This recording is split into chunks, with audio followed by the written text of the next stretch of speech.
হে আল্লাহ, বড়লোক হবার কোনো ইচ্ছা নাই, শুধু এতটুকু সামর্থ্য রাখো যেন নিজের মা বাবাকে খেয়াল রাখতে পারি।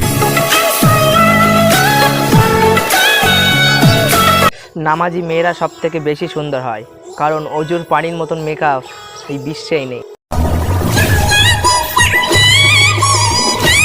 ছেলেদেরকে বলছি, একটা মেয়ে যদি একটা ছেলেকে হারিয়ে ফেলে তাহলে সেই মেয়েটা আবার অন্য একটা ছেলেকে খুঁজে পাবে। একটা মা যদি একটা ছেলেকে হারিয়ে ফেলে সেই মা আর কখনো সেই ছেলেকে খুঁজে পাবে না। তাই ছেলেদেরকে বলছি, মেয়েদের পাল্লায় পড়ো না, সবসময় মায়ের কাছেই থাকো। ছেলেদেরকে বলছি, বিয়ের আগ পর্যন্ত কোনো মেয়েকে ভালোবাসতে যাবে না, কারণ তারা ধোঁকা ছাড়া আর অন্য কিছুই দিতে জানে না। আজকে গার্লফ্রেন্ডকে নয়, নিজের মাকে যদি সত্যিই ভালোবাসেন তাহলে কমেন্ট বক্সে নিজের মায়ের প্রথম অক্ষরটা লিখে যাবেন।